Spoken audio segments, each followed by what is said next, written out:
दद्दा देखो विनसनहारा, जस देखो तस करो विचारा, दसों द्वारे तारी लावे, तब दयाल के दर्शन पावे। सदगुरु कहते हैं कि दद्दा देखो विनसनहारा, दा अक्षर से उपदेश करते हैं कि सब कुछ परिवर्तनशील समझो, और जस देखो तस करो विचारा, जैसे देखो वैसे विचार करो। देश काल समय के अनुसार जो अपने को नहीं ढाल पाता है वो समझदार नहीं। आजकल पुरानी और नई संस्कृतियों में होड़ मची हुई है। पुरानी संस्कृतियां टूट रही हैं और नई संस्कृति बन रही है। नए ढंग से लोग जीने की चेष्टा करते हैं और उनमें बड़ा टकराव होता है। पहले जमाने में जो 100 वर्ष में परिवर्तन होता था, आज 10-15 वर्ष में वो परिवर्तन हो जाता है। एक जगह में था तो एक माता जी को देखा, वह धनी घराने की महिला थी, बूढ़ी थी, वह हरदम झिड़कती रहती थी और कहे देखो साहब कैसा खराब जमाना आ गया है। मैं भोजन बनाती थी तो सबको भोजन करा करके तो स्त्रियों के साथ भोजन करना बैठती थी, और बहू आई है तो सबको भोजन करा देती है तो अपने मियाँ को लेकर के बैठती है, और मियाँ बीवी बैठ करके टेबल पर भोजन करते हैं और हंसते हैं। ये कितना खराब है। और महाराज देखो मैं थी तो जब ऑफिस से मेरा पति आता था तो अपने घर में वो रहता था या बाजार जाए, और मैं तो घर में ही रहती थी। और अब क्या होता, ऑफिस से आता है लड़का और बस अपनी बीवी को ले लेता और चल देता बाजार। तो महाराज ये सहा नहीं जाता है और बहुत एकदम उलझी। मैंने कहा माता जी आपके बहू और बेटों के मन में आपके प्रति श्रद्धा नहीं जग सकती। आप समय देखो, दद्दा देखो विनसनहारा, जस देखो तस करो विचारा।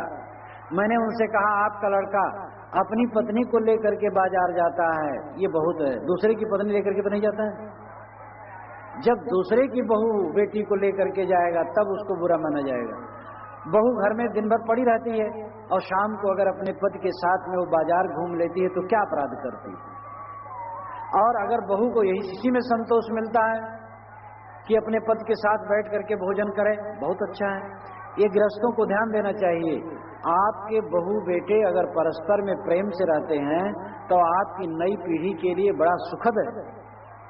आपके बहू बेटे अगर कलह से युक्त हो जाएं तो आपका घर नरक बन जाएगा। इसलिए बहू बेटे को श्रेय दो। ये माताएं भी होती हैं तो बहुओं के पीछे पड़ जाती हैं। पहले तो बहू आई तो कुछ सेवा हुआ कर दी, थोड़ा कभी पैर दबा दी, नहला दी, कभी उठन लगा दी, तो थोड़े दिन तो चलता है, ज्यादा तो बहुत दिन नहीं चल सकता है। तो उसके पश्चात जब कम हुआ तो ये सास जाकर के घर घर निंदा कराती हैं कि बहू तो बड़ी बेकार है, या थोड़ी थोड़ी बातों में आलोचना। माताएं देखती हैं कि मेरा लड़का मैंने पैदा किया, मैंने पाला पोसा, मैंने बड़ा किया, और वो देखो एक बाहर की लड़की आई और उसके हाथ में वो बिक गया। लेकिन वह खुद सोच लें कि वह भी बाहर से आई थी और उसका पति भी उसके हाथ में बिक गया था। अगर उसका पति उसके हाथ में न बिकता तो उनको कितना कष्ट होता। एक बहू आए और उसका पति उस पर कोई ध्यान न दे, कितना कष्ट होगा। इसलिए हर बहू चाहती है कि हमारा पति हमारे लिए ध्यान दे। तो आपका लड़का भी आपके बहू के ऊपर ध्यान देता है तो क्या अपराध करता है। ननद, घर में ननदें होती हैं, ननद का तो अर्थ ही ना आनंद। ननद को भाभी से आनंद नहीं होता। एक घर में ननद भावज का बहुत झगड़ा था, तो जब मैं वहां गया तो सबको बैठा लिया। तो मैंने 2 ननदें थीं, तो मैंने कहा बताओ बेटियां तुम लोगों की शादी हुई? कहे हाँ महाराज हुई। तो मैंने कहा तुम अपनी भाभी को परेशान करती हो, अब तुम ससुराल जब जाओगी तो थोड़े दिन में उसका कर्म फल भोग तुम्हें मिलेगा और तुम्हारी ननदें तुम्हें परेशान करेंगी। कहे महाराज मैं गई और शुरू हो गया है वहां, मैंने शुरू हो गया तब भी शिक्षा नहीं दे रही हो। तुम्हारी ननदें तुम्हें परेशान कर रही हैं और यहाँ आकर के तुम अपनी भाभी को परेशान कर रही हो। तो हर ननद को भाभी बनना है, ध्यान दे। माताओं को चाहिए बहुओं को प्यार दें। माताएं क्या करती हैं, अपने बहू को तो प्यार नहीं देती हैं, बेटी को प्यार देती हैं। बेटी को प्यार देना ठीक है, लेकिन बहू को भी प्यार दें। बहू और बेटी दोनों बेटियां, ऐसा उनका ध्यान होना चाहिए। हर माँ यही सोचती है कि मेरी बेटी जहां जाए बहू बन करके वो बेटी के समान मानी जाए। लेकिन जब तुम खुद अपनी बहू को बेटी नहीं मानती हो तब तुम्हारी बेटी कहीं कैसे बेटी मानी जाएगी। इसलिए अपनी बहू को बेटी मानो और ये समझ लो बुढ़ापा में तुम्हारी बहू तुम्हारा काम देगी, बेटी नहीं काम देगी। मैंने वहां पर वो घर की जो महिला थी, यानी बहू की जो सास थी, मैंने उनसे कहा कि देखो 2 बेटियां तुम्हारी बैठी, एक बहू बैठी है, और ये समझ लो कुछ दिन के बाद जब तुम बूढ़ी होगी और अपनी बेटी को बुलाओगी तो बेटी आएगी और 2 दिन रह करके कहेगी कि माता अब मैं जा रही हूँ, क्योंकि वे कहे थे जल्दी चली आना, और तो चल देगी। सेवा करने वाली होगी तुम्हारी बहू, और बहू को पीड़ित कर रही हो तो ये सारी कसर मिटाएगी तुम्हारी बुढ़ापा में। समझ लो ये बहुओं के साथ दुर्व्यवहार करने ही से माताएं असफल होती हैं। कितनी माताएं ऐसी होती हैं जब भोजन करने बैठेंगी, रोटी आज जल गई, नमक ठीक नहीं पड़ा है, और बहू तो बड़ी बेकार है और ये सफाई नहीं रखती है, हरदम आलोचना, तो बहू का मन भी ठंडा हो जाता है और वो सोचती ठीक है उबाल करके रख दो, सास से तो कभी प्रशंसा मिलने वाली है नहीं। ऐसे कितने पिता हैं वो लड़कों की आलोचना में डटे रहते हैं। बूढ़ों को तो क्या काम रहता, काम धाम रहता नहीं, दिन भर बैठे हैं दरवाजे पर। जब कोई आया कहते कहो भैया कुशल मंगल, के हाँ भैया कुशल मंगल है, का कुशल मंगल है, कलयुग का जमाना है जानते हो। लड़के कहे में नहीं है, तो लड़के कहे में नहीं है, तुम ऐसा 20 बार कहा करते हो, और ये बात लौट करके तुम्हारे लड़के के कान में जरूर जाएगी। अच्छी बात तुम कहोगे लोग नहीं पहुंचाएंगे, गलत बात कहोगे जरूर पहुंचाएंगे, और फिर लड़के के मन में एक दरार पैदा होगी, और दरार पैदा होगी, आपसे उसका मनमुटाव होगा, धीरे धीरे आपको और कष्ट होगा, तो उसके मन में दरार बढ़ती चली जाएगी, और निश्चित है ये आपके लिए अशुभ होगा।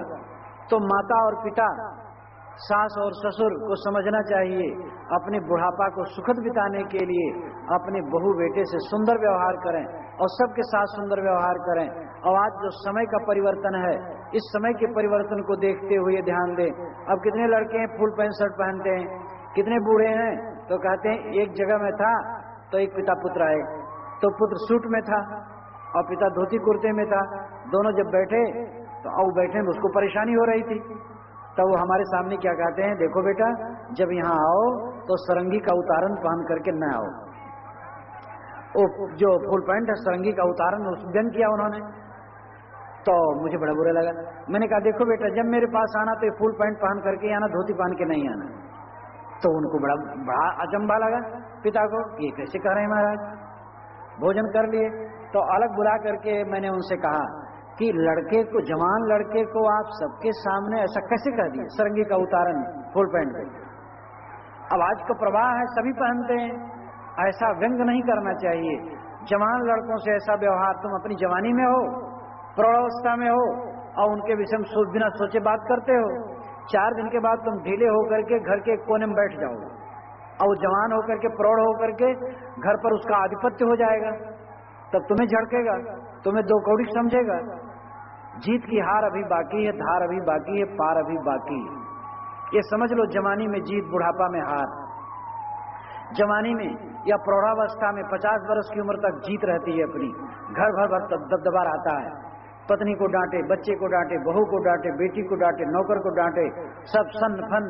कितने लोग दरोगा के समान होते हैं, घर में घुसते हैं सब सनक जाते हैं, लेकिन कुछ ही दिन में वो बूढ़े हो जाते हैं, ढीले हो जाते हैं, एक तरफ बैठ जाते हैं और बच्चे और बहू का घर में राज्य हो जाता है, तो सारी कसर वे निकालते हैं। ये मनोवैज्ञानिक तथ्य है। जो मन में उनके दरारें पड़ी हैं, जो मन में उनके ईर्षा और द्वेष उनके लिए हुए हैं, उपेक्षा हुई है, वो सब कसर आकर के बुढ़ापा में निकलती है। इसलिए साहब कहते हैं दद्दा देखो विनसन हारा, जस देखो तस्करो विचारा। सब कुछ परिवर्तनशील है, जैसा देखो वैसा विचार करो। वर्तमान में सत्य की समीक्षा करो, कैसे तुम्हें रहना चाहिए, कैसे चलना चाहिए, कैसे होना चाहिए, इसका विवेक करो। 10 द्वारे तारी लावे तब दयाल के दर्शन पावे। 10 द्वारे तारी लावे, 10 दरवाजा क्या है, 5 ज्ञानेंद्रियां और 5 कर्मेंद्रियां। इसमें तारी लगाना नाम ध्यान लगाना। लाक्षणिक अर्थ है इन इंद्रियों को अपने वश में करे, 10 इंद्रियों को अपने वश में करे, तब दयाल के दर्शन पावे, तब दयाल का दर्शन पाओगे। दयाल का लाक्षणिक अर्थ है जो अपना स्वरूप है, आत्म स्वरूप ही, राम रूप ही दयालु। अपना स्वरूप, अपने स्वरूप की तरफ साहब का इंगन है, संकेत है कि अपने स्वरूप का साक्षात्कार पाओगे। जब इंद्रियों को वश में कर लोगे, मन को वश में कर लोगे, तब आत्माराम का बोध होगा, निस्वरूप का बोध होगा। धद्धा अर्ध माही अधियारी, अर्ध छोड़ उर्ध मन तारी, अर्ध छोड़ उर्ध मन लावे, आपा मेट के प्रेम बढ़ावे। शायद धाक्षर से उपदेश करते हैं कि आधे में अधियारी है, धद्धा अर्ध माही अधियारी। अर्ध कहते हैं कमर से नीचे को, कमर के नीचे अधियारी है, वहां कोई खास ज्ञान इंद्री नहीं है, वहां कोई भी जगह नहीं, विवेक की जगह और स्थित की जगह मस्तिष्क और हृदय, ये ऊपर है, ऊर्ध्व में है। और कमर के नीचे जो इंद्रिय है वो अर्ध है, और केवल टट्टी पेशाब त्यागने की जगह है। तो धद्धा अर्ध माही अधियारी, अर्ध छोड़ ऊर्ध मन तारी, अर्ध को छोड़ करके मन को ऊर्ध ले जाओ और तारी नाम ध्यान लगाओ। अर्ध ऊर्ध का अभिप्राय ये भी है, इंद्रियों के विषयों में बहना, अर्ध यानी नीचे बहना, और इंद्रियों के विषयों को छोड़ करके ध्यान में जाना, ऊर्ध में जाना, ऊर्ध रहता होना। साहब कहते हैं इंद्रियों का पतन होना ये अंधकार है, और ऊर्ध रहता होना, अपने मन को जीतना, ब्रह्मचर्य का पालन करना, अपने मन को ध्यान समाधि में ले जाना, यह उच्च अवस्था का प्राप्त करना है। तो दद्धा अर्ध माही अधियारी, अर्ध छोड़ी ऊर्ध मंतारी। अर्ध में अधियारी है, इंद्रियों का नीचे बहने में अधियारी है, विषयों के बस होकर के तुम बहते हो इसमें अधियारी है। लेकिन अर्ध को छोड़ करके ऊर्ध में ले जाओ।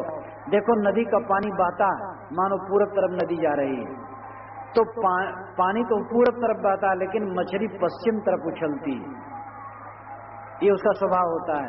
वर्षा में आप देखिए कहीं पानी बह रहा है तो मछलियां उधर से इधर आ रही हैं, क्योंकि वो जिंदा, छोटी छोटी मछलियां हैं, वह जिंदा होने की वजह से धारा के विपरीत बहती हैं। लेकिन मुर्दा को पानी में डाल दो, चाहे वो आदमी का शरीर हो 3.5 हाथ का, वो धारा के साथ बहता, क्योंकि मुर्दा है।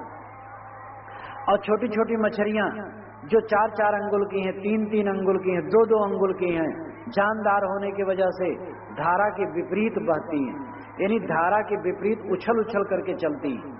इस संसार रूपी वासना की धारा में जो बहता है वो मुर्दा है, और उसके विपरीत उछल करके चलता है वो जिंदा है। मछलियां धारा के विपरीत उछल करके चलती हैं और मुर्दा धारा के साथ बहता है। तो बहने वाला मुर्दा है और स्वतंत्र चलने वाला जिंदा है। साहब कहते अर्ध में अधियारी है, इंद्रिय उन्मुख होने में अधियारी है। जो इंद्रियों के विषयों में डूबता रहता है जानो अंधकार में जाता है। इसलिए अर्ध छोड़ ऊर्ध मंतारी, अर्ध छोड़ करके ऊर्ध रेता बनो, विषयों के तरफ मन को न ले जा करके विषयों से विमुख हो जाओ। हम जिन इंद्रियों के विषयों में पढ़ते हैं हमारा विवेक सो जाता है। हम जितना विषयों में पढ़ेंगे उतना हमारा विवेक सो जाएगा। विषयों से अपने चित्त को जो अलग रखता है उसी का विवेक जागता है। इसीलिए ब्रह्मचर्य की प्रतिष्ठा है, वैराग्य की प्रतिष्ठा है, संयम की प्रतिष्ठा है।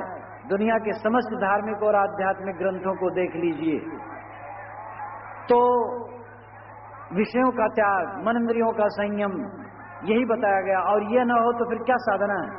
तो धद्धा अर्ध माही अधियारी, अर्ध छोड़ ऊर्ध मन तारी, अर्ध छोड़ ऊर्ध मन लावे, आपा मेट के प्रेम बढ़ावे। साहब कहते हैं अर्ध छोड़ करके मन को ऊर्ध में लगाना चाहिए, विषयों की तरफ न बह करके ध्यान और चिंतन में जाना चाहिए। हमारे मन की शक्ति विषयों में लगती है तो बिखर जाती है, और विषयों से लौट करके ध्यान में जाती है तो एकाग्रता की प्राप्ति होती है और प्रबल शक्ति प्राप्त होती है, आध्यात्मिक शक्ति प्राप्त होती है। जैसे बट और पीपल के पेड़ में अगर दूध उसमें घाव कर दो तो दूध निकल करके बह जाता है और वो पेड़ कमजोर होता है। अगर बराबर ऐसा किया जाए तो पेड़ कमजोर हो जाएगा, अगर ऐसा न किया जाए तो उसका दूध उसी में बल बन करके, शक्ति बन करके उपस्थित होता है और पेड़ हरा भरा और पुष्ट होता है। हम अपने शरीर का वीर नष्ट करते हैं अगर, तो हमारा शरीर, हमारा मन, हमारा जीवन कमजोर बनता है। और वह वीर अगर शरीर में रहता है तो शक्ति के रूप में, बल के रूप में उपस्थित होता है। इसी प्रकार वीर के साथ मन, चित्त, बुद्धि, अहंकार, अगर हम विषयों में बहाते हैं इसको तो सब कमजोर हो जाते हैं और विषयों से लौटा करके ध्यान, समाधि और चिंतन द्वारा, भजन द्वारा एकाग्र कर लेते हैं तो हमारी आध्यात्मिक शक्ति बढ़ जाती है। और इस आध्यात्मिक शक्ति बढ़ने पर ही काल जाल पर विजय होती है। काल जाल क्या है? वासना काल जाल है। जो सशक्त मन वाला है, विवेकी मन वाला है, जो इंद्रियों के विषयों में नहीं बहता है, वही तो वासना विजयी हो सकता है। और जो इंद्रियों के विषयों में बहता है वो क्या वासना विजयी होगा? इसलिए धद्धा अर्धमाय हरियारी अर्ध छोड़ी ऊर्ध मनतारी, अर्ध छोड़ी ऊर्ध मन लावे। हर साधक का कर्तव्य है, हर स्त्री पुरुष का कर्तव्य है कि अर्धगामी जो इंद्रियों की दशा है, मन की दशा, उसको छोड़ करके ऊर्ध मन लावे, ऊर्ध रहता हो, संयमी हो, ध्यान में जाए, आपा मेट के प्रेम बढ़ावे। देह और देह जनित प्राणी पदार्थों में जो आपा है, आपा का दो अर्थ होता है जो मैं समय समय से आप लोगों के सामने कहता रहता हूँ। आपा का शुद्ध अर्थ है निज रूप, स्वसत्ता। आपा नाम अपनत्व, अपना भाव, अपना स्वरूप, अपनी आत्मा, यही आपा। लेकिन आपा उसे भी कहते हैं जो अपना नहीं है, उसको अपना मान लिया जाता है। यह शरीर अपना नहीं है और मान लिया गया मैं शरीर हूं या मेरा शरीर है। ये संसार के प्राणी पदार्थ अपने नहीं हैं, लेकिन हम मान लेते हैं कि ये मेरे हैं, ये आपा है। इस आपा का त्याग करना होता है। और जो पहला आपा है निज स्वरूप का बोध, आपा नाम अपनत्व, अपना स्वरूप भाव, उसका त्याग तो हो ही नहीं सकता, उसमें स्थित होना है। उसी आपा का मैंने त्याग कर दिया है। जो निज स्वरूप का भाव है, आत्मस्थित का भाव है, उस आपा का मैंने परित्याग कर दिया है। और जो देहादिक पदार्थों में आपा नाम अहंकार हो गया है, उसी में हम डूब गए हैं, इसीलिए दुख है। साहब कहते आपा मेट के प्रेम बढ़ावे। आपा यहाँ अर्थ है अहंकार। अहंकार को छोड़ करके, देहादिक समस्त प्राणी पदार्थों का अहंकार छोड़ करके अपने आत्म स्वरूप में प्रेम बढ़ाए, स्वरूप स्थित में प्रेम बढ़ाए, ध्यान और चिंतन में प्रेम बढ़ाए, उपासना और आराधना में प्रेम बढ़ाए। जो विषयों में प्रेम है उधर से लौटा करके ध्यान चिंतन में हमारा प्रेम बढ़ना चाहिए। विषयों का चिंतन क्यों होता है? क्योंकि सांसारिक प्राणी पदार्थों के लिए हमारे मन में आपा है, अहम भाव है। देहाभिमान उदय होने पर काम भाव उत्पन्न होता है। देहाभिमान का त्याग कर दो, काम भाव नहीं उत्पन्न होगा। इसके लिए एक सरल साधना करो। बिस्तर पर लेटे हो, कल्पना करो तुम्हारा शरीर छूट गया है, जीव एकदम अलग हो गया है।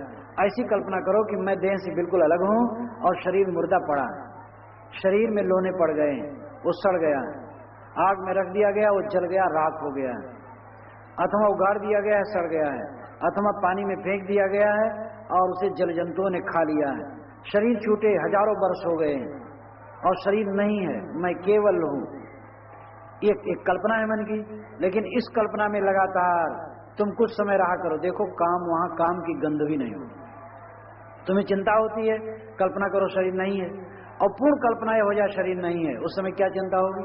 सारी चिंता शरीर के लिए है और शरीर ही नहीं है तो क्या चिंता है? ये सब एक भावनाएं, क्योंकि अंत में यही होने वाला है। अंत में शरीर सड़ेगा, जलेगा, पानी में पड़ेगा। अंत दशाली आदि में सोई सांच बैराग, सो सुखिया त्योलोक में जाको निश्चय त्याग। श्री पूर्ण साहब ने कहा है अंत दशा आदमी ही में ले ले, यही सच्चा वैराग्य, वही सुखिया है जिसको निश्चय त्याग है। अंत में होने वाली दशा पर पहले ध्यान दो। जवानी में बुढ़ापा को देखो, संयोग में वियोग को देखो, सुख में दुख को देखो और जीवन में मृत्यु को देखो।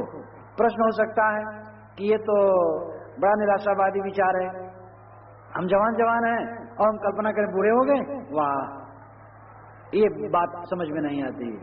हमारा शरीर अभी हम कल्पना करने मर गए, हम सुखी हैं कल्पना करने दुखी हो गए। ये प्रश्न वही लोग करते हैं जो साधना नहीं करते।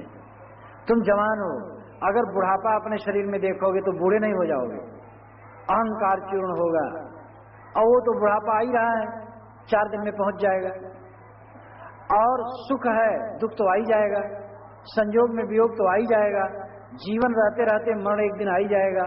जन्म और मृत्यु जीवन के दोनों छोर हैं। तो जो अंत की अवस्था को भूला रहता है वो सावधान नहीं है। जो अंत की अवस्था को अपने ध्यान में रखे वही ज्ञानी है। इसलिए सबको चाहिए कि देहाभिमान को दूर करे। देहाभिमान से ही राग उत्पन्न होता है। पहले देह में सौंदर्य भाव होता है, अहम भाव होता है, उसके पश्चात काम भाव होता है। काम भाव जिसका प्रबल होता है वो व्यभिचार भी करता है, अनैतिक व्यवहार भी करता है। इसलिए साहब कहते हैं आपा मेट के प्रेम बढ़ावे। देहादिक सारे अहंकारों को छोड़ो। देह मेरा नहीं है, मैं देह नहीं हूं। देह जनित सारे प्राणी पदार्थ मेरे नहीं हैं। यह जो समझता है अस्वीकार अस्वीकार अस्वीकार सर्वोच्च साधना है। जो कुछ अपने से अलग है उसको अस्वीकार कर दो। ये मेरा नहीं, ये मेरा नहीं, ये मेरा नहीं। नास्मि नामे नाहम, ये सांख्य दर्शन का महासूत्र है। एवं तत्वाभ्यासान नास्मि नामे नाहमित्य परिशेषम अविपर्यात विशुद्धम केवल मुत्पद्यते ज्ञानम। आत्म तत्व का अभ्यास हो जाने पर नास्मि नामे नाहम, ये तीन स्थितियां आती हैं। मैं करता नहीं हूं, मेरा भोक्तृत्व नहीं है, और ये सब मेरे नहीं। इस प्रकार सारी प्रकृति की अस्वीकृत हो जाती है। तो नास्मि नामे नाहमित्य परिशेषम, फिर अपरिशेषम, कुछ नहीं रह जाता है। तब क्या होता है? अविपर्जयात विशुद्धम, अविपर्जय अवस्था आ जाती है। अविपर्जय कहते हैं जो उल्टा न हो, विपर्जय कहते हैं उल्टा को। मैं देह हूं, ये उल्टा ज्ञान है। मैं देह नहीं हूं, ये सच्चा ज्ञान है। इसलिए अंतिम ज्ञान स्वरूप ज्ञान है। मैं देह हूं, ये भावना रखना गलत है। मैं शुद्ध चैतन्य हूं। अविपर्जय और विपर्जय को समझ लो। मैं देह हूं, ये विपर्जय है, उल्टा है। मैं देह नहीं हूं, मैं शुद्ध चैतन्य हूं, ये अविपर्जय है। तो अविपर्जयात विशुद्धम, अविपर्जय होने से विशुद्ध हो जाता है। यानी सीधा ज्ञान, आत्मज्ञान होने पर विशुद्ध अवस्था आ जाती है। देहाभिमान में रमने से काम, क्रोध, लोभ, मोह जगते हैं। मैं देह हूं ये मान करके काम आदि जगते हैं। और मैं शुद्ध चैतन्य हूं ये भाव रखने से काम आदि नहीं जगते। तब हो जाता है कैवल्यम। कैवल्यम का मतलब अकेलापन। तुम अकेले हो, मैं अकेला हूं। देखो इतनी भीड़ बैठी है, लेकिन सारी भीड़ छट जाएगी, आप अकेले रह जाएंगे। आप, शरीर भी एक भीड़ है, शरीर भी एक दिन छूट जाएगा। संकल्प भी भीड़ है, संकल्प भी, देखो गाड़ी नींद में सब संकल्प खत्म हो जाते हैं। तो जितनी भीड़ें हैं ये भीड़ें मेरी नहीं। इन भीड़ों में अहंग मम करके हम सुखी दुखी होते रहते हैं। इसलिए कैवल्यम, अकेलेपन का बोध होना चाहिए। अविपर्यात विशुद्धम केवल मुत्पद्यते ज्ञानम, केवल ज्ञान का उदय होता है। सदगुरु कबीर का विचार भी यही, कैवल्य ज्ञान, अकेलापन, असंगो एवं पुरुष, आत्मबोध स्वरूप स्थित। साहब कहते हैं धद्धा अर्धमाही अधियारी, अर्ध छोड़ ऊर्ध मन तारी। और अर्ध में अधियारी है, अर्ध छोड़ करके अपने मन को ऊर्ध बनाओ, ऊर्ध रेता बनाओ और ध्यान में लगो। अर्ध छोड़ ऊर्ध मन लावे। जो निम्नगामी मन की दशा को वहां से हटा करके ऊर्ध रेता बनता है, ध्यान चिंतन एकाग्रता में आता है, वो आपा मेट के प्रेम बढ़ावे। अहंकार को मेट करके ध्यान और साधना में ही प्रेम बढ़ाता है। इस प्रकार आप लोगों के सामने मैंने कुछ वर्णों पर विचार किया। ड़ा, ता, था, दा, धा। ड़ा में मैंने कहा कि ड़ा दुई बसाए गाँव, रेड़ा ढूढ़े तेरी नाव, मुझे एक जात धना, मुरे इत्यादि केते गना। इसका संक्षिप्त भाग यह है कि लोक और परलोक, रिद्धि और सिद्धि, आदमी ये दो की कल्पना कर रखा है और इसमें अपने को भूल गया इसी झगड़े में। ता में मैंने बतलाया तत्ता अत्रियो नहीं आई, तन त्रिभुवन में राख छिपाई, जो तन त्रिभुवन माय छिपावे तत्व मेरी तत्व छुपावे। तन को त्रिभुवन में छिपाना, यानी त्रिगुण का उपयोग करो, लेकिन त्रिगुण का अति न करो। खाओ पियो मध्य रूप से, अति भूखे न रहो, अति ठूस करके न खाओ। तीनों गुणों का उपयोग जीवन में है, लेकिन उसमें अति न करो। जो अति नहीं करता है, संयम से रहता है, बोध प्राप्त करता है, वो आत्म तत्व को प्राप्त करता है। था में सदगुरु ने बताया थत्था अति था, हो नहीं जाए, इथिर उथिर नहीं रहाई, थोड़े थोड़े थिर हुए भाई, बिन थम्बे जस मदिर थमाई। साहब कहते दुनिया में वाणी का अथाह सागर है, भ्रांतियां अथाह हैं। व्यवहारिक जगत और धार्मिक जगत दोनों में बड़ी बड़ी भ्रांतियां हैं और इसमें आदमी डूबता रहता है। लेकिन तुम धीरे धीरे परखो, निरखो, समझो, विवेक करो और निश्चित है विचार करोगे तो तुम्हें ठाह मिलेगी। और धीरे धीरे तुम सारी भ्रांतियों और वासनाओं से मुक्त होकर के कृतार्थ हो सकोगे। दद्दा देखो बिनसनहारा, जस देखो तस करो विचारा, दसों द्वारे तारी लावे तब दयाल के दर्शन पावे। सदगुरु ने कहा दाक्षर पर कि जैसा देखो ऐसा विचार करो, सब कुछ परिवर्तनशील है, इसलिए पूछ पकड़े मत बैठे रहो। वर्तमान की स्थिति कैसे मंगलमय हो सकती है वैसा देखो, वैसा जैसा देखो समझो, करो और सबके साथ वर्तमान की समीक्षा करते हुए उनके साथ व्यवहार करो। दद्धा अर्धमाही अधियारी, अर्ध छोड़ी ऊर्ध्वमंतारी। धा अक्षर से सदगुरु ने कहा कि जब मन और इंद्रियां अर्धगामी होती हैं, निम्नगामी होती हैं, तो जीव अंधकार में जाता है। इसलिए मनुष्य को चाहिए इंद्रिय और मन को ऊर्ध्वगामी बनाए और ध्यान चिंतन में लगाए और आपा मेट करके साधना में, समाधि में, ध्यान में प्रेम बढ़ाए। बस।